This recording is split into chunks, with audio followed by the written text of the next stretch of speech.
Bonjour, je suis David Michaud, je suis directeur de succursale de la Banque nationale du Canada ici à Moncton sur la rue Main. Et je travaille pour la Banque nationale depuis 15 ans. Ça fait 10 ans que je suis gestionnaire de succursale. Puis c'est lors de mon travail que j'ai développé une filière au niveau de la diversité, au niveau de l'immigration. Mais mon premier déclic est venu d'une réalité démographique, c'est-à-dire que les gens qui appliquaient pour mes postes venaient beaucoup de l'immigration.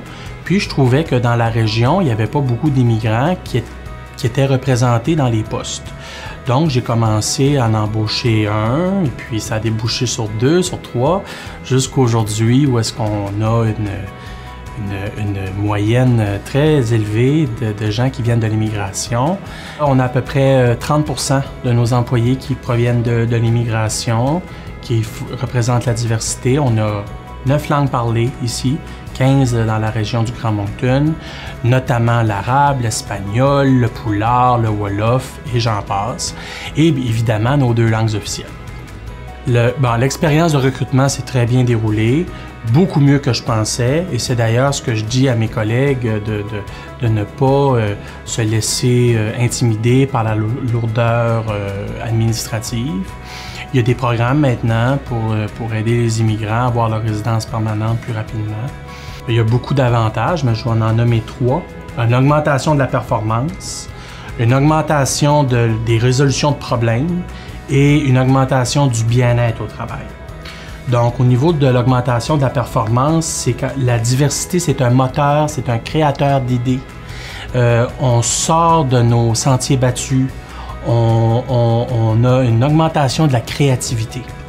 Au niveau de résolution de problèmes, on minimise la pensée unique, la pensée de groupe, et là, on va vers une pensée qui est éclatée outside the box, comme je pourrais dire. Et l'augmentation du bien-être au travail, c'est qu'on élimine, avec une main-d'œuvre diversifiée, on élimine les micro-iniquités et les micro-agressions. Et ça engage les collègues vers les autres, c'est une ouverture vers les autres qui est bénéfique pour l'équipe. Au niveau culturel, ça a été formidable. On fait des activités de groupe, on fait des repas entre nous, on les invite à nos activités traditionnelles.